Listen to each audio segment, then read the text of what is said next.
Namaste viewer, this is Jai Lakhani and Manish and Nishit Bhai here live on Facebook and YouTube. Welcome to our weekly webcast. Please let us know where you're watching the video from in the comment section. On YouTube, don't forget to click the bell icon to subscribe to our channel. We start off with the first question for today, the main topic being what are the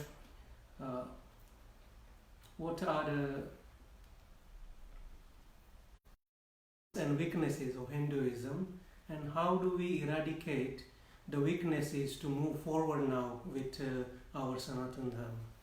Okay, viewers, please excuse us today. We are trying out new technology. That's why Nishit Bhai is there and Manish Bhai is here. But so be it. Now, the first topic we want to explore today is as follows. A very important topic to explore. You see, our tradition has got tremendous strengths, and yet we are not even aware of it. This is the problem. We don't even know what our strengths. So let us now focus on the strength of our tradition and how we can enhance them, make them even more vibrant. The strength of our tradition is very simple. We are the only tradition. Look, I'm really kind of plugging it in. We are the only tradition that claim to be a living tradition, living religion.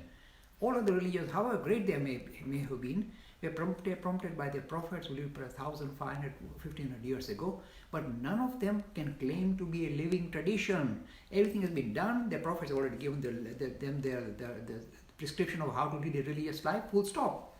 Everything has come to a halt after the prophet passes away. So we are the only tradition which claims with tremendous enthusiasm we are a living religion, living tradition. That means we are able to evolve with the needs of society. Society is moving very fast. In the last 50 years, because of this wonderful technology, the integration and the assimilation of wonderful ideas have taken place which are incredible. So some of the other traditions cannot keep up with it because they are not a live tradition. They only got antiquated vision. We are a live tradition. We evolve with the time, evolve. And why can we do that? We produce giants, spiritual giants who are better than the previous ones. They say, no, Mr. Lakhani, we had these previous ones, they are the best. No, who said that? The modern giants we produce are far more vibrant, far more relevant to the world that we live in. They talk in our own times, in our own language. We have that. And yet, we don't even know that. I'll tell you, Manish, why it's happening. Mm-hmm. Because some of the ancient giants we had, wonderful ideas, we have been kind of polishing up their images over 5,000 years or thousands of years. So we really polished a very powerful image of this wonderful ancient giants like Ram and Krishna and so on. And that makes us feel they must all look like that. While the modern proponents come like simple human beings. Yes. So we can't recognize them even because they don't have 4 arms and chakra and shank and gada. And we say, this can't be the real ones. Those ancient ones. You see, we are not able to evolve. We have this ability to evolve, and yet we are not prepared to evolve. We are fixated on the antiquated vision. And that has been polished up. One question that came from one of the viewers is very important. And we'll take it as we go along. So this is the most important reason why we must enhance our ability to evolve with the needs of society. And it's not just Hindu society, it's worldwide now. Because of these gizmos, we interact with the whole of the world instantaneously. So the ability for us to evolve and influence modern world. In the ancient times, it was just Hindus, the Indian subcontinent, no more. Yes. It is global, and we have got the ability to offer a very global vision which is suitable for the whole world, not just the Hindus. So we have that ability, and yet we must sing the glories of the ancient prophets and beat drums. Grow up. The first thing, we are an evolving religion.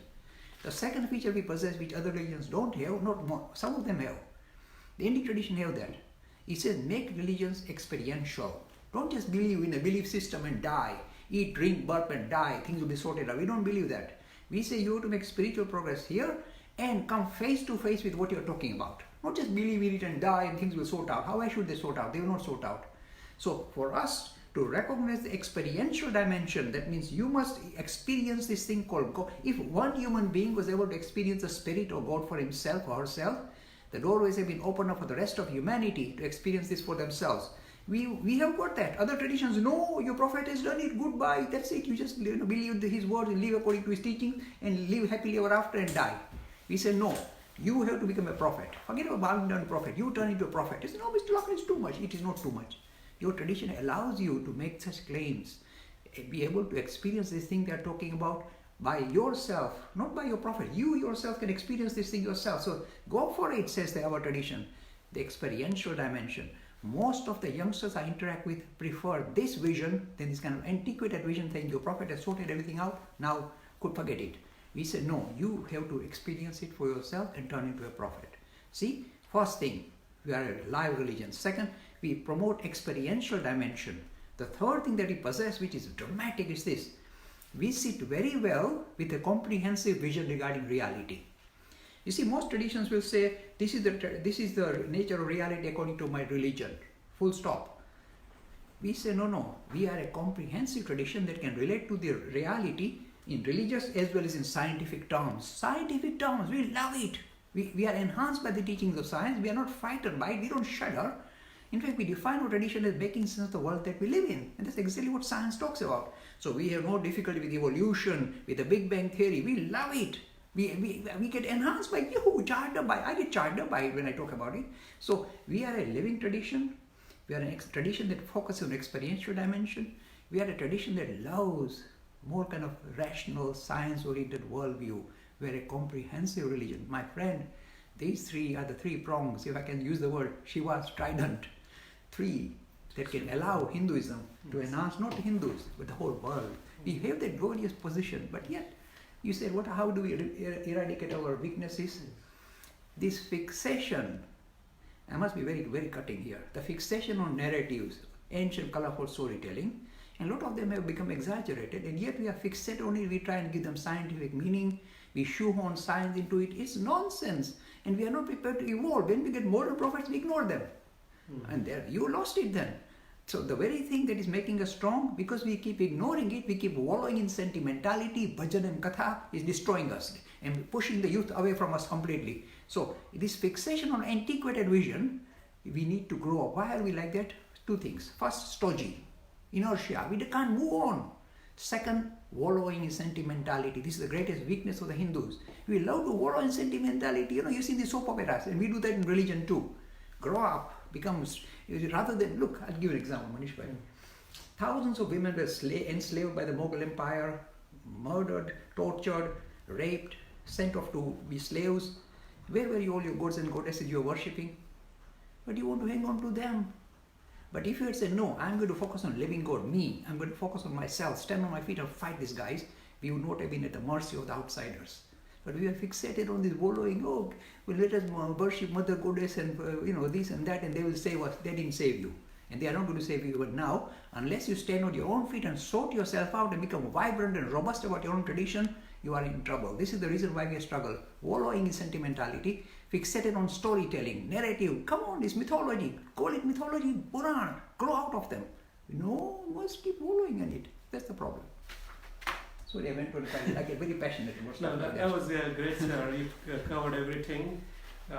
So to eradicate the weaknesses, we must move away from the storytelling part and come to the real essence of Hinduism, which is more enhancing nature internal and believe in ourselves as our own destiny maker and progress from there. Fantastic, Manish bhai. You summarized very well. Thank you, sir. So this week we are trying a new experiment where we have invited video questions from some of our viewers, and we have received some of them. So let's have a look at the first question for today from a viewer. Bear with us, we are experimenting something new. We love to experiment and make life interesting. Our program is much more exciting because we see the faces and the words of the questioner themselves. It's very important for us to see who is actually asking the question, what are the words they use, what's the language they use.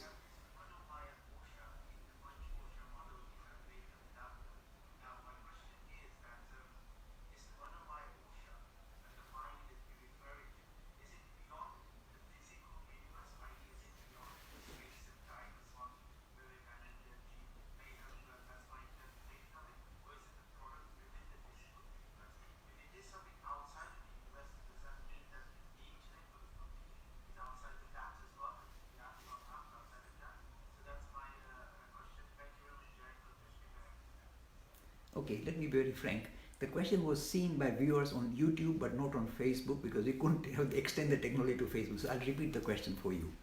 The questioner is asking, you talk about Manomaya Kosh. Now this is very important. So he said, does Vivekananda say that Manomaya Kosh is part of this space, time and causation, or is it outside it? In fact, this is the question that was asked by Paul Elliott also. So I'm going to incorporate this answer to respond to Paul Elliott as well. He was asking about all the different sheaths that human beings possess. So let me touch on it. First of all, this idea of sheaths is visible in one of the ancient Upanishads called the Taittiriya Upanishad in the Yajurveda. It says the following. It says actually every individual has got certain layers, sheaths to themselves, like onion. You've got different layers. So all of us have got, don't start peeling away by the way. So we've got different layers to us. The first layer we have is called the Annamaya Kosh. That means your physical body, sustained by the Anna, the food that you consume. So the physical body is one of the kind of layers that we possess. In fact, all of us are aware of our physical layer, very much so. We look in the mirror and go, oh, you look, I've got the handkerchief here. So we do that all the time. So this is the Annamaya Kosh, the first particular, and most of humanity can only relate to the Annamaya Kosh, the physical frame. The Western world is fixated on the physical frame. That's why if there is some bit of sagging, they'll put plastic surgery and lift it up. This is me, physical frame. This is the first kosh, or the first sheath that we all possess. Every living thing possesses, including animals and so on. The second kosh we possess is called the Pranamaya Kosh. Now, Pranamaya Kosh is quite interesting. The Western philosophy, Western kind of medical science tried to touch on it, but then they've ignored it.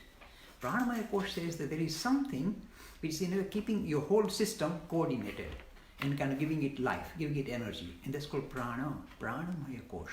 That's the second layer we possess. It is there because it's something that is holding our system together and kind of making sure everything kind of clicks together in the right way. Modern medical science says, no, it's just happening by natural way. It just kind of clicks together. So the enzyme kind of fire away this and that. But we say there's a Pranamaya Kosh that is controlling your whole bodily function. That's the second sheath we possess. The third sheath we possess, that's this what the question is asking about, is called the Manomaya Kosh. Now the Manomaya Kosh is very interesting. It is not physical, it is metaphysical. That's why when the questioner says, is it in space, time and causation? It is beyond space, time and causation because space, time and causation are part of the Manomaya Kosh. So the Manomaya Kosh itself doesn't need space, time and causation. It's part, space, time and causation are in the Manomaya Kosh. So Manomaya Kosh is not some little kind of jumble up stuff that moves about in space, time and causation. It is in fact in which space, time and causation become manifested. Mana. This is, if you like, the very ancient philosophical argument between Aristotle and Plato.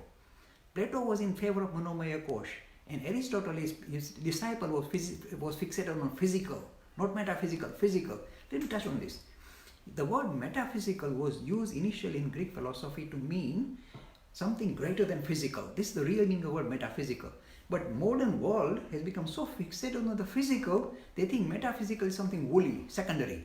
It's just some kind of byproduct of the physical. No. But Plato was right. Metaphysical is the underpinning to the physical reality, not the other way around. So the Manomaya Kosh is saying that really reality is reflected in the mind, and this is called a mind. Look, all of us, because we can relate to each other because we're using the same mind. We individualize it. I'm looking from my eyes, he's looking from his eyes. But we individualize, but the same mind. And space, time and causation are in the mind. So that this Manomaya Kosh doesn't move about in space, time and causation. This is the third sheath we possess. Then the fourth one is very lovely. You see, this is called the Vijnanamaya Kosh. That means the thing that is, if you like, the intellect, that kind of joins up what we observe, joins it up in a nice way, puts things into boxes and links up boxes. This is nature for all of humanity. This is called the determining faculty of the mind. So Manomaya Kosh has got this extra faculty. The determining faculty is called Buddhi, or this is called the Vijnanamaya Kosh. Then the next one, we love these kind of layers. There are so many layers we love. The next layer is called Anandamaya Kosh, blissful. The reason why we continue to survive, continue to live life, even though we are in a miserable condition. A lot of human beings, a lot of animals, insects are in a miserable condition, and yet they want to continue to live. Is the final course, the blissful course, the course, if you like, the Anandamaya course. There is some kind of thing that is sipping through, makes us feel that life is still valuable. That's why we don't throw it away. Because we all have so many difficult situations. A lot of people will say, I want to commit suicide. The reason why we don't, and don't commit suicide, is because this thing called Anandamaya Kosh is holding you together. Say, no, bliss. Even in difficult situation, you exist, my friend, exist. The bliss of existence is the Anandamaya Kosh. This is the final Kosh. And beyond all this is your true nature, my friend. And that is called Advaita Vedanta. I think I should stop with that. That's a great answer, sir. We'll move on to the next question. Again, it will be on YouTube only, so I'll repeat the Facebook question to you. viewers. Yes.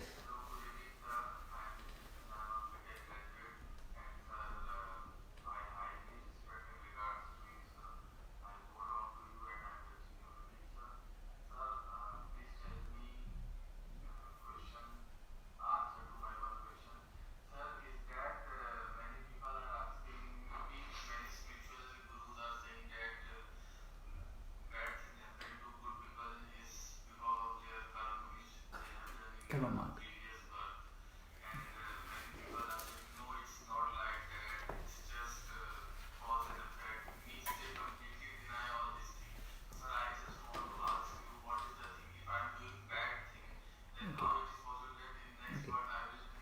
Sorry, I'll repeat the question for the Facebook viewers in a minute.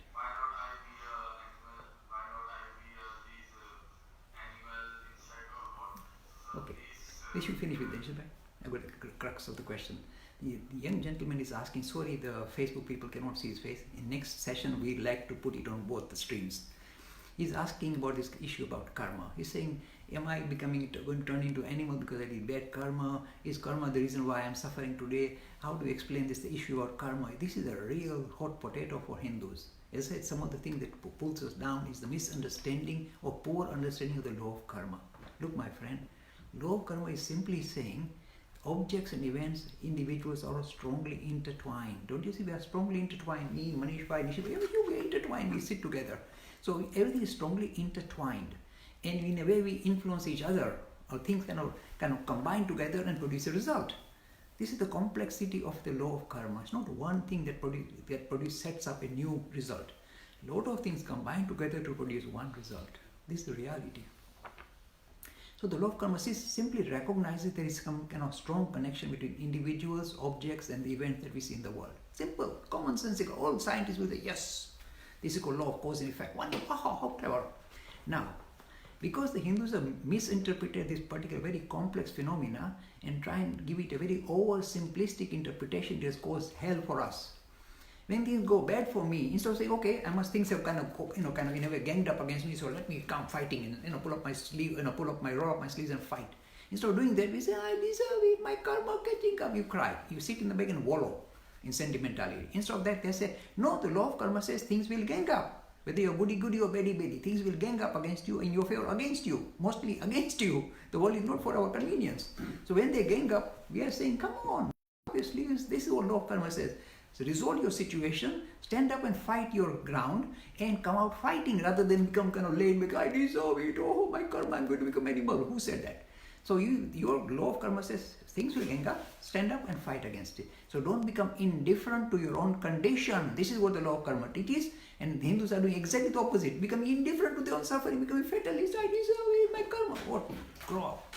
Second thing, because of our misunderstanding of law of karma, when we see a real problem with somebody outside us, somebody is suffering outside, we find an excuse not to help by saying, law of karma, they deserve it. So become indifferent to the suffering of others. It's equally bad, it's nasty. And yet, modern India is the best example of becoming indifferent to the suffering of others. A lot of people who I meet in London say, Mr. Lakhani, how can you tolerate this tradition where you see this big difference between here, people with billions of pounds who are throwing it away on weddings and all that, and people under these houses are starving. How can you have a system like this? What kind of religion or civilization is this? And I said, horrible civilization. It's not spiritual at all. It is highly indifferent to the suffering of the people at the lower rungs of society. We must stand up against it. No, law of karma says when things are against you, you see a problem in front of you, don't turn your back. That's the real meaning of the law of karma. Don't become indifferent to the suffering of others. This is our teaching, and yet we ignore it. That's why India is at the bottom. The other nations are beginning to show equality, egalitarian society. We are showing a much more highly indifferent society. Couldn't be bothered. So when I see some of these rich people wasting money on some wedding ceremony worth millions of pounds and people starving under his door at the doorstep, I said, nasty people, not deserve to be called Hindus even. I'm very rough. So this is, if you like, the law of karma. Please understand its full maturity, full complexity, and don't be indifferent to your own condition or the condition of others. Stand up. This is what the law of karma teaches you. You are in charge of your destiny. That's a great answer, sir. Thank you. One thing I was curious about from that is how does it, some people say you could become animal from human. So what determines if we are going to become an animal in next life? Okay, it's a good one. And this is a lovely story, nice mythological story of Bharat Raja, but I won't go into the story. The thing is this, according to us, once the animals basically evolve into the human kingdom. That's why a lot of human beings exhibit very animalistic nature. Because you just evolved, promoted from the animal to the human king. There's a natural flow from animal to the human level. Not only the physical level, the stuff that's inhabiting those bodies are from the animal to the human. This is once you are in the human kingdom, you recognize the power of intellect. This buddhi kosh, this vijnanmaya kosh, you become aware of your ability to make sense of the world, so you love it. You are in charge of your surrounding. Animal kingdom, you are not in charge of your surrounding. Here you are able to control your surrounding. That is why once you taste it, it's highly unlikely you want to be reborn as an animal. But there are some human beings who operate at the animal level, they're vicious, vindictive, nasty. So it is quite likely they go back to the animal kingdom because they feel more comfortable there, being vicious and vindictive and so on. So they can't tolerate the human kingdom. It's too sweety. They go back to the animal. Very few. That's why the human population keeps growing. People ask me, Lakhani, how can you explain human population with reincarnation? Because they're coming from the animal to the human. Look around you. They're all after the yahoo and living at the animal level. So we are coming out of the animal kingdom, but in the human kingdom, we slowly recognize our divinity, our special dignity, and that is how evolution takes place. It's highly unlikely you'll be reborn as animal. But I'll give you one kind of funny word of warning. Mm-hmm.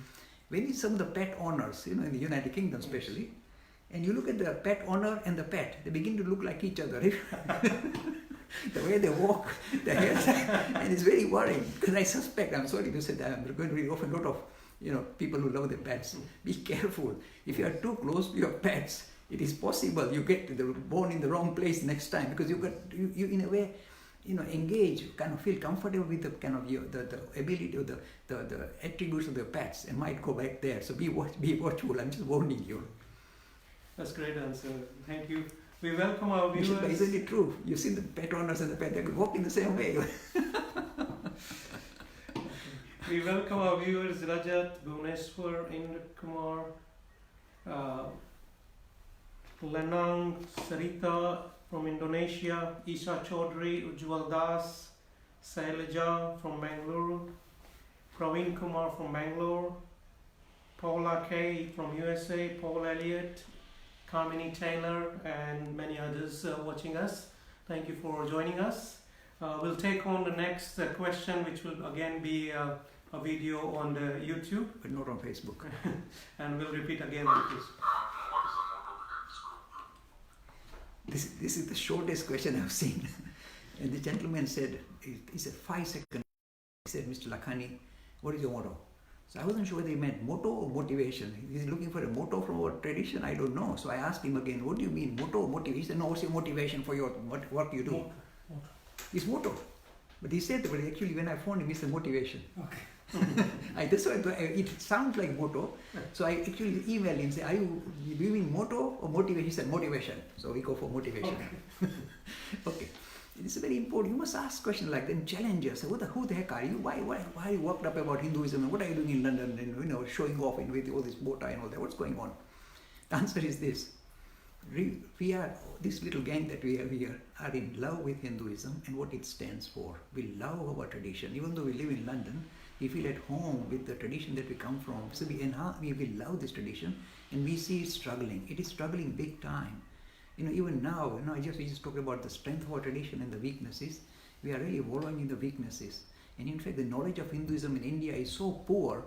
The modern youngsters in UK are more knowledgeable about Hinduism than modern youngsters in India, with the compliments, must say this, of Nehru. He pulled out Hinduism out of the syllabus. So it's come completely out of the public arena. So the modern Hindus in India have very little knowledge about tradition. They are kind of very mixed up. They've got jumbled knowledge, very scattered knowledge that they've picked up here, there and everywhere. And it doesn't sit well at all. It's disjointed. So they're living in a very disjointed view regarding their tradition. So what we are doing in a very humble manner, we're not arrogant about it. And by the way, this is not something coming out of our little group here. It's coming from Swami Vivekananda.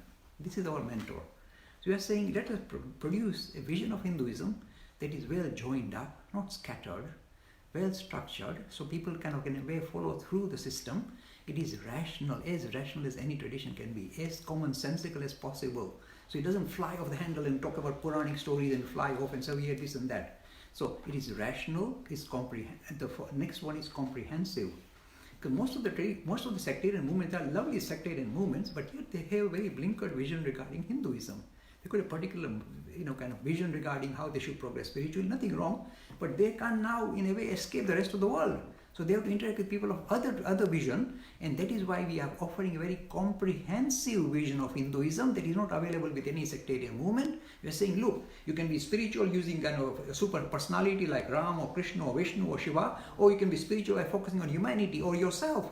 So this comprehensive nature, or how it relates with the ideas of science of today. So we are offering a very comprehensive vision of Hinduism, a very kind of contemporary, again, you see, contemporary. I told you this is our strength. We are a living tradition. So rather than get fixated on some ancient Vedic scripture, this sloka meant this, and I repeat the sloka and throw it in your face and frighten you. I said, I'm talking in simple English that you can relate to, understand, and digest. So we are offering a very kind of contemporary, comprehensible vision of Hinduism that will hopefully help the Hindu mind to become joined up again and re-dignify themselves. Hinduism has become now the thing that's pulling them down. We want it to pull them up, big time, bigger than anybody else in the whole world today. We possess that power. We just, in a very humble way, using the teaching of Swami Vivekananda, representing this kind of bite-sized Vivekananda, suited to our public. That's a great answer, sir. So that is our motto, to promote Sanatana Dharma, Hinduism to the wider public. But sir, as you said, India is very lacking in this knowledge. How should India tackle this challenge? You see, our best tool, we are very lucky that we live in this very technological world, whereby we can use this tool. Suppose somebody says, Mr. Lakhani, in fact, I'm invited to various places in India to give lectures. Suppose I go there are 50 people who they upload me, I say, I feel so nice. How it doesn't have the impact. But we are so fortunate, we can just talk in a small group here, and these little clips can go to 1 million people every day, and in a way kind of enhance their own love of the tradition. So we are lucky to have these magic tools called this wonderful social media, to use it to bypass the mainstream media that is fixated on dancing girls and present the deeper vision of Hinduism to the common man. That's what we are trying to do. And one other thing we are doing recently is trying to convert some of these clips into Hindi. This guy is doing it. So that will come through as well. That's great. Thank you, sir. So yes, we are working on doing some of the clips in Hindi, and hopefully we'll set up, put them on the YouTube when they're ready. We'll take on the next question from a viewer. We have a live video on YouTube, so we'll have a look at that. Namaskar, Mr. Lakhani. My first question is, what are the proofs that spirit or soul is really present?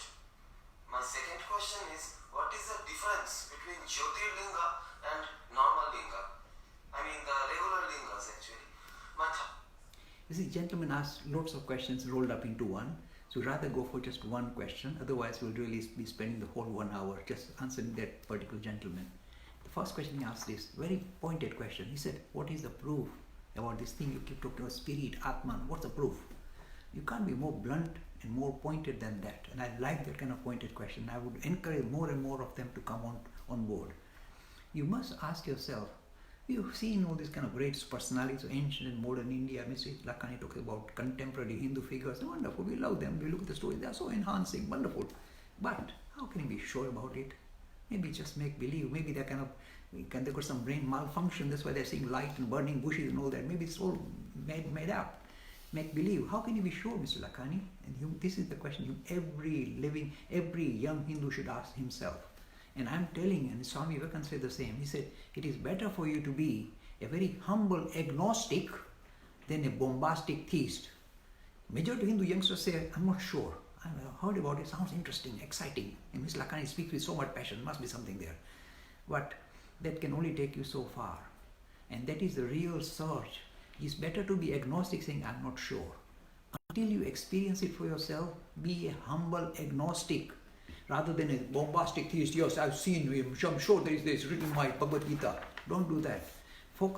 Think about these things for yourself. As I told you, one of the greatest strengths we have is an experiential religion. It promotes experiential dimensional religion, saying, What you've been hearing about, can you experience it for yourself? And my answer is very simple and cutting. My friend, until you experience this thing that I'm calling Atman or spirit, don't believe in it. Bluntly, don't believe in it. Why should you believe in this waffle? It's kind of airy-fairy stuff. Look, I am talking from experience, okay? You can see from the passion which I speak. Do you know why I'm so convinced? That experience that is millionfold more intense than me talking to you now on the camera or looking at all these people here. It's intense, dramatic, life transforming for the better. And that is the I'm so worked up because I know. It's not that I've read in the book or Swami Vivekananda said it. I know. And that's the reason why every individual who is sincere about religion should experience this for themselves before they agree with it. Don't agree with it, otherwise your journey stops where you are. So say, I want to progress, but I'm not sure. Be like that, and that will allow you to progress further. That's a great answer, sir. Thank you. Nishit, any more? One more question. We have some more questions, so video question. Thank you for sending your questions, and please do so. We will love to continue with this experiment, and it'd be good to get your questions in video format. But make sure it's a good, high quality video, so we can use it in our clips when we put it on YouTube. And make sure it's not longer than 30 seconds, so it's short enough. We'll take on the next question.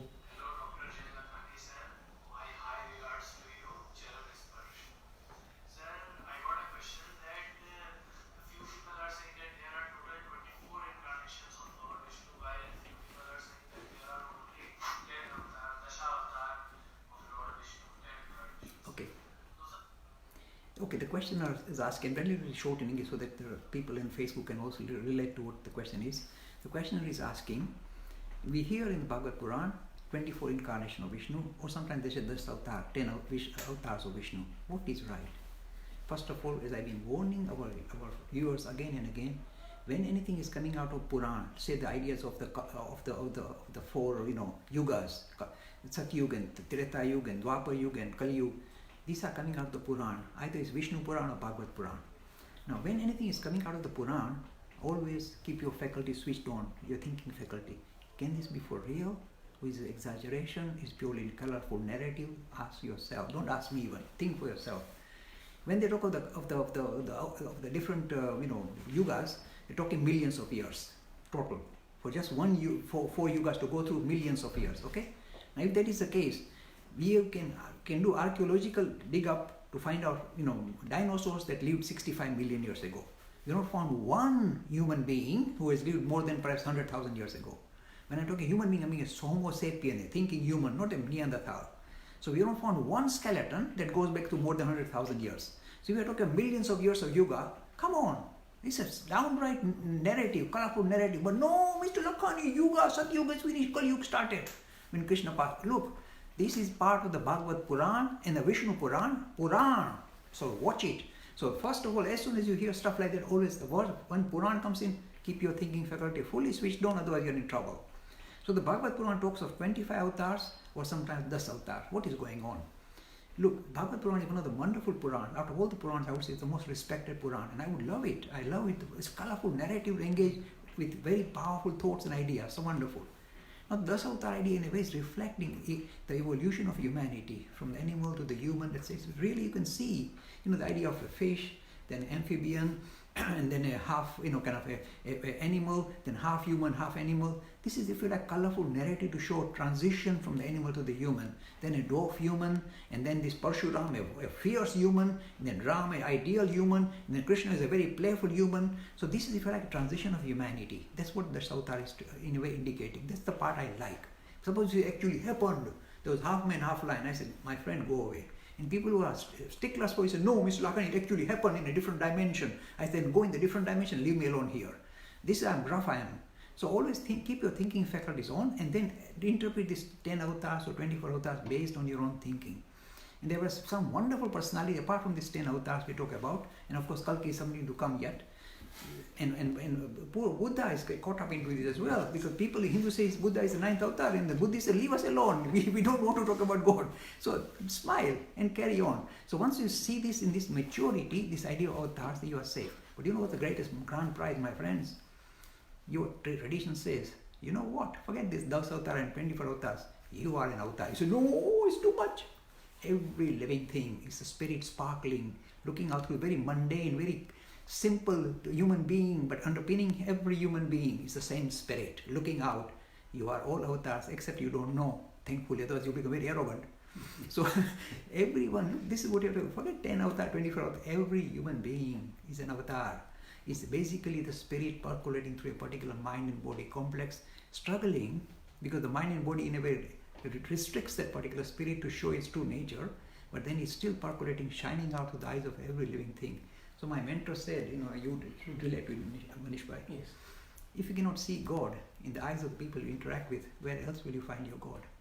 See, this is the thing, spirit, the same avatar everywhere, all around us. We have to develop this sense of understanding the dignity of all of this living kingdom. That's great, sir.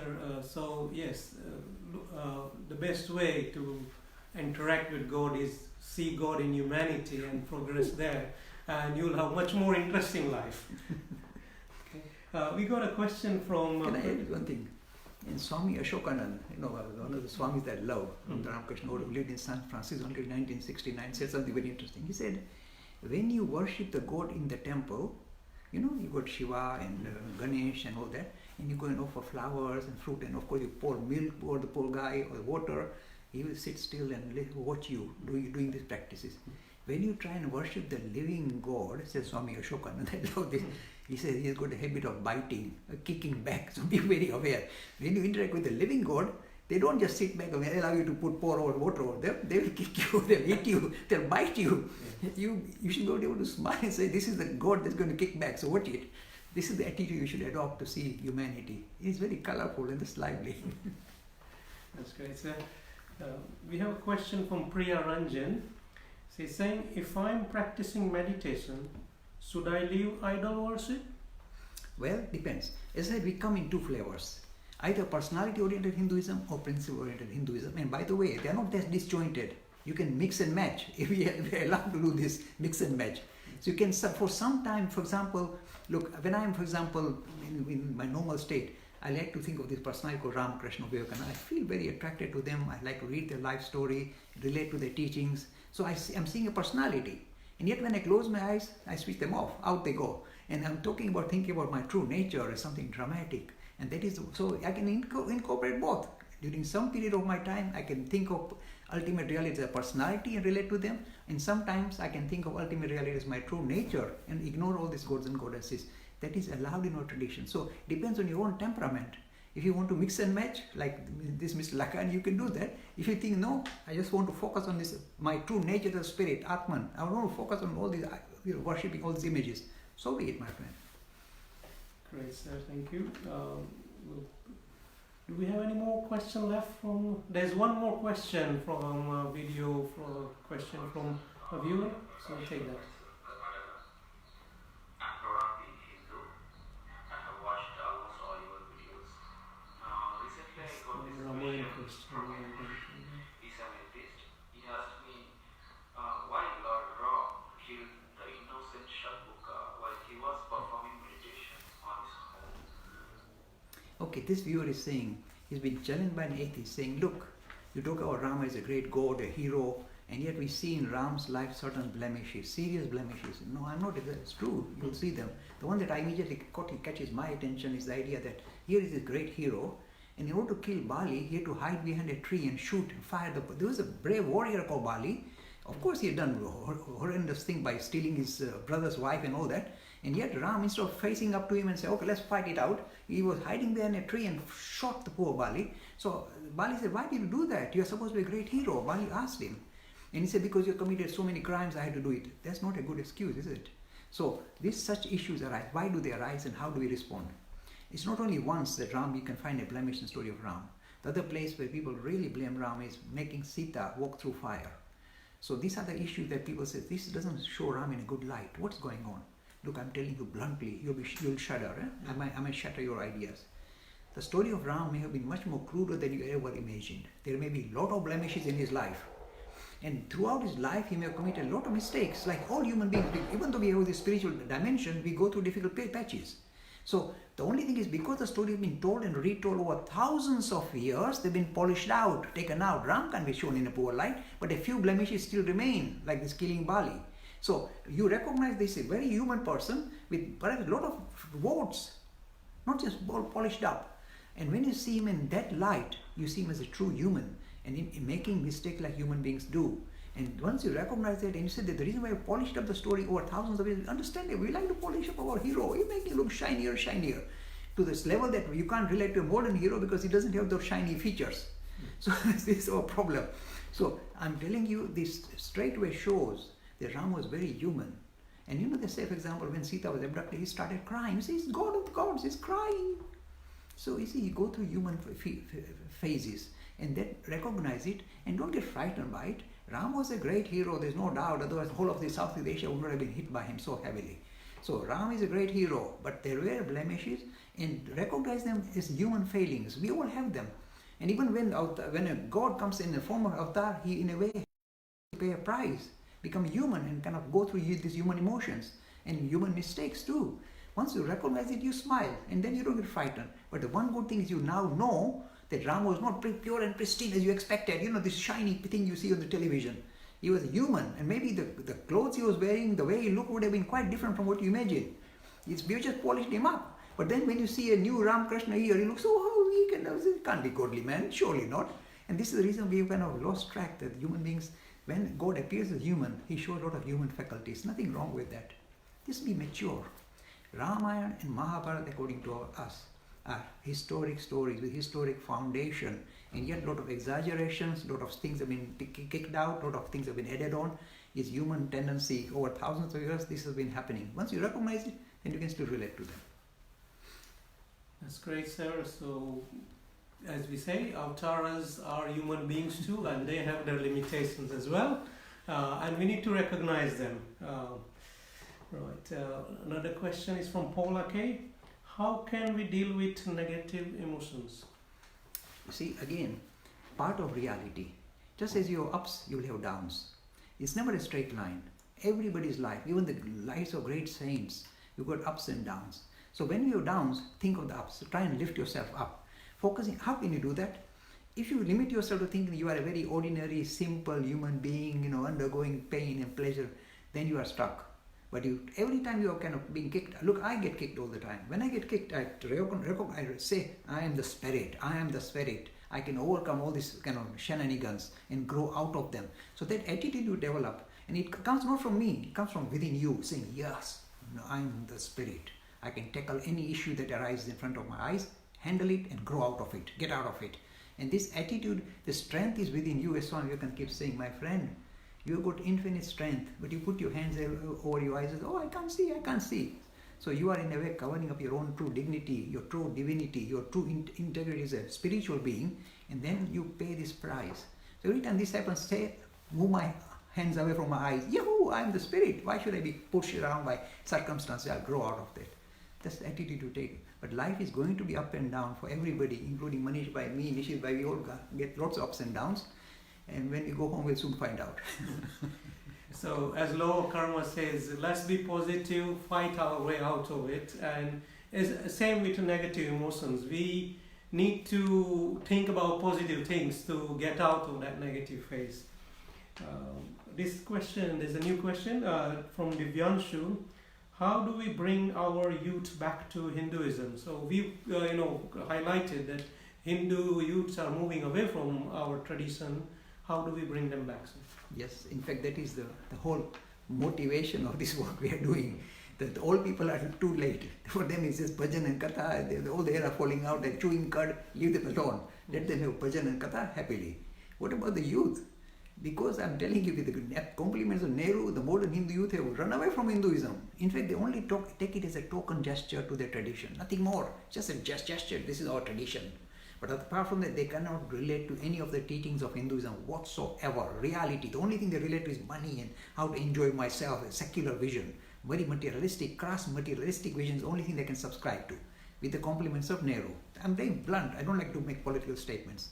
So now what we are doing in a very humble way, very limited way, is through this WhatsApp. We hope the WhatsApp goes around the world and kind of touches the heart of every Hindu. If we can't do it in English, we'll do it in Hindi, but at least capture the attention of the modern thinking Hindus to relate or to realign themselves with their tradition, which will make them much more stronger than they can ever imagine.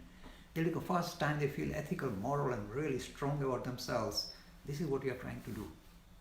So, as Judge said, the answer is to teach them structured, comprehensive Hinduism, so they understand their tradition much better and able to relate to it rather than following stories.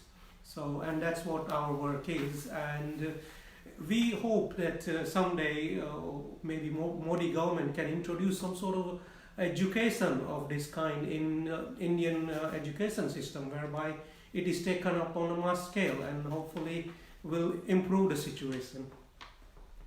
One question from Visalsa: please explain about Kundalini awakening. Yes.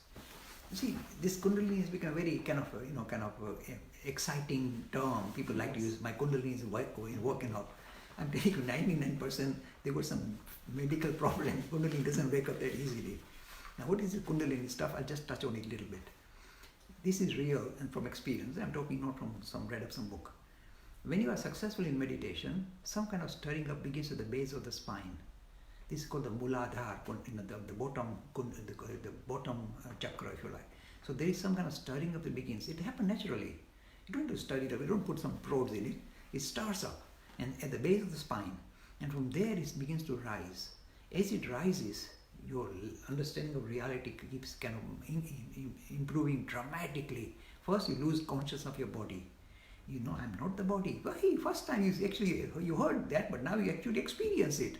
The bodily functions don't bother you anymore. You know, hearing, seeing, all this appear like, yeah, fluff. You rise above it, and yes, you are still there. You're not disappeared. You're not in a fuzzy world. You're not in a daydreaming world. And you rise. You become much more intense in the way you see reality. And this particular process is called Kundalini awakening. Now, a lot of people make claims that my Kundalini is awakened. I look at their faces, I say, no, I don't think so.